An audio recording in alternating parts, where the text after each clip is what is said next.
عليكم ورحمة الله تعالى وبركاته. مرحبا بكل المشاهدين الكرام في البث المباشر من المركب الرياضي محمد الخامس الذي يحتضن قمة كروية عن الجولة الثانية من الدوري الاحترافي إنوي.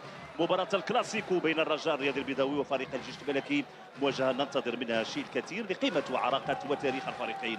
الرجاء الرياضي البيضاوي بمتغيرات كثيرة هذا الموسم، خصوصا على المستوى البشري تحت قيادة الألماني جوزيف زينباور الذي أكمل الموسم الماضي خلف لتونسي منذر كبير. الموسم بدوري أبطال إفريقيا تخطى خلال الدور التمهيدي اسكو ديكارا الطوغولي بحصة كبيرة خلال لقاء الإياب 7-0 رفع بها معنوياته ببداية جيدة كذلك على المستوى الدوري.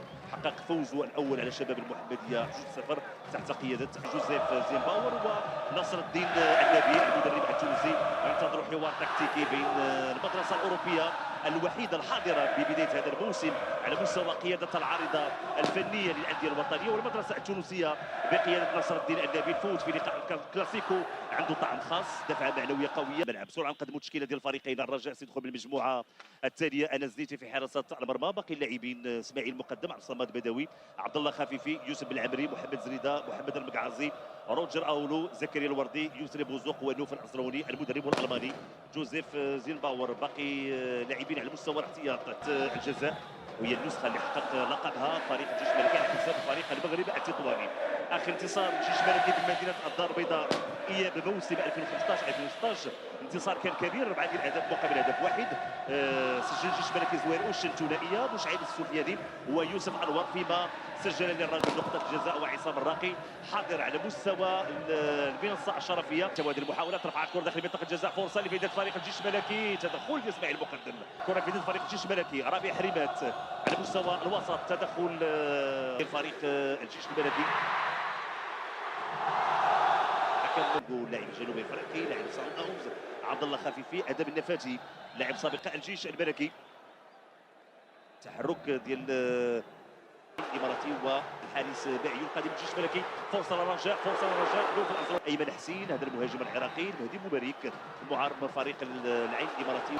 جوزيف زينباور الى جانب كل من ناصر الدين النبي المدرب التونسي والتنجمي لبدء فريق الجيش الملكي البحث عن لاعب اسماعيل اغورو، ولكن تدخل الرجاء. يسري بوزوق دخل داخل منطقه الجزاء الراسيه، تضيع هذه المحاوله على فريق الرجاء. يسري بوزوق من الجهه اليمنى، محمد زريده ما تمكنش وضع الكره في الشباك، وبالتالي فرصه تضيع على فريق الرجاء. كان كذلك المتابعه ديال زين الدين الدراك نتابع هذه المحاوله. حكم لم يعلن كره بالراس. تمت المحاوله لفائده فريق الجيش الملكي. ليست تبيان قصيره، نوف العزروهني، انطلاقه، خروج الحارس مهدي بلعبي. الدوري اكثر الانديه انتصارا، ثاني اقل الانديه كانت تعادلا، بالتالي كلها ارقام. في الوقت امامنا ناصر الدين النبي، يسري بوزوق، كره بعيده شيئا ما بالفعل خارج ارضيه الملعب، هو شرط فائده فريق. كتبين من محمد المقعزي على مستوى الجهه اليسرى. فريق الرجاء بوشقالي لشباب السوالم ابو عروه، كذلك اللاعب الخليفي. مستوى وسط الميدان، انطلاقه من الجهه اليسرى تعود للحارس الى طرف المدافع زوير مرور، الراسيه، ولكن كره الحارس اللي تالق المواسم في الموسمين الماضيين. نوف الازروني فقد التوازن من الحكم كيطلب مواصله كره في الجهه اليسرى. تمريره من منصف العمري، مكانتهم على مستوى خصوصا على المستوى الافريقي. ترجع الكره للحارس مهدي بن عبيد، تمريره طويله باتجاه لاعب اسماعيل اغورو، تمريره ولكن هناك جديد الجزائر عبد الرؤوف بلغيت، امين الحداوي حارس المرمى الجديده لستاندر دولياج البلجيكي، محمود بن تيك اللي انتقل لأداء هجوم فريق الرجاء. نتابع هذا الحضور الجماهيري الكبير في لقاء من اجل دعم الانديه، والصور كذلك تكون مثاليه على مستوى الروح الرياضيه. هذه فرصه لفائده فريق الرجاء. يسري بوزوق من الجهه اليمنى، بوزوق تمريره ولكن العمري كذلك العرضيه، هذه فرصه تدخل الحارس انس زنيتي في علي طيب بوخريس، رفع الكره، محاوله لفائده فريق الجيش الملكي، تدخل الدفاع الاولى. نوف الازروني محاوله الدخول داخل منطقه الجزاء، تسديده عرضيه ولكن ما كانش بالقوه الكافيه، تمر جانبا بالقائم الايسر لمرمى الحارس مهدي بن عبيد. كان مرتد هجومي لفائده فريق الرجاء. كل فريق يسعى فرصه في الجهه اليمنى. عبد الصمد البدوي يرفع الكره، تدخل الحارس في سفيان رحيمي وبين مالونغو في الوقت اللي كانت محاوله يوسف بالعبري. تمد المحاوله، الحكم كيطلب مواصله اللقاء. كان واجه فريق الرجاء عندما كان مدربا لاورلاندو بيراتس في كاس الكونفدراليه للاعب يسري بوزوق. عرفوا القيمه ديال يسري بوزوق. تابع هذه المحاوله وهذه العمليه محمد زريده. ثم الحكم اعتبر بان الاصطدام كان اصطدام عفوي بين محمد زريده وطيب بوخريس، وبالتالي طالب بمواصله اللقاء.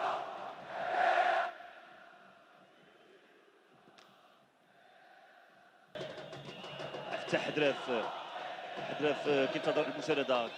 فرصه لفريق الفريق الجيش الملكي العرضيه، ولكن ما كانش التعامل بشكل جيد في المحاوله الاخيره. هناك خطا لفائده فريق الرجاء. كان الفريقين والمدربين. عبد الله خفيفي نتائج ايجابيه. تعبت كره طويله، هذه فرصه نوف العزراوني فرصه الهدف. ضربه جزاء لفائده فريق الرجاء، وانذار نوف العزراوني يتمكن من انسلال الدخول داخل منطقه الجزاء، وورقه وبطاقه لزهير مارور. اذا ضربه جزاء. الهدف الاول نوف العزراوني اللي اكيد. اذا الحكم كيطلب الحارس مهدي بن عبيد بانه ياخذ المكان ديالو. كذلك اللاعبين ديال فريقي الجيش الملكي والرجاء خارج مستطيل العمليات. يسري بوزوق يستعد لتنفيذ هذه ضربه الجزاء اللي كيطلب اللاعبين بانه يكونوا خارج مستطيل. يسري بوزوق، الهدف الاول لفائده فريق الرجاء بواسطه لاعب يسري بوزوق اللي كيتمكن من وضع الكره في الشباك. هدف اول. هو اللي يخلي بانه الدقائق القادمه ستكون اكثر اثاره. كي اسماعيل اغورو هناك تغطيه. يستعيد لعبات الكره دائريه داخل منطقه الجزاء. هذه فرصه لفائده الفريق الجيش الملكي. دائما مدري لعفتح حدراف شغل يعمل تمريره، ولكن فقط العوده ديال عبد الصمد البدوي من طرف منصف العبري. يرفع كره راسيه، فرصه كانت فرصه لفائده فريق مرتد هجومي لفائده فريق الرجاء. محمد مقعازي وتحركات مساحه. طيب بوخريس في مره تجاه اللعيب خالد ايتور خان. تدخل الحكم المساعد رفع الرايه. خطا لفائده فريق الجيش الملكي من اجل الحسم في القرار. اذا سنتابع القرار ديال رضوان جيد بعد متابعه الصوره. هل هناك ضربه جزاء ثانيه في المباراه؟ رضوان جيد، ضربه جزاء للجيش الملكي. ضربه جزاء تقريبا 5 دقائق فقط على هدف الرجاء. الجيش الملكي سيسعى لتسجيل هدف التعادل. رابح حريمات بطريقه ممتازه. رابح حريمات يضع الكره في شباك هدف التعادل لفائده فريق الجيش الملكي بطريقه ذكيه بفنيه. رابح حريمات كيوضع الكره في شباك الحارس انس نيتي، وهدف التعادل. فرصه الهدف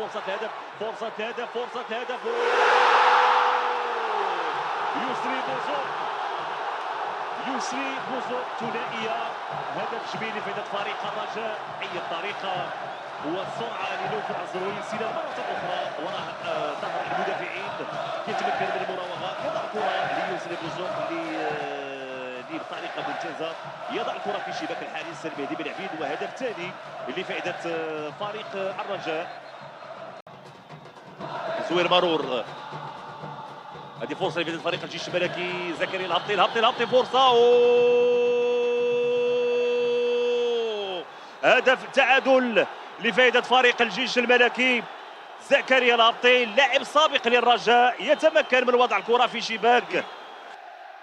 اذا النتيجه تغيرت، اصبحت الان متعادله ومتكافئه.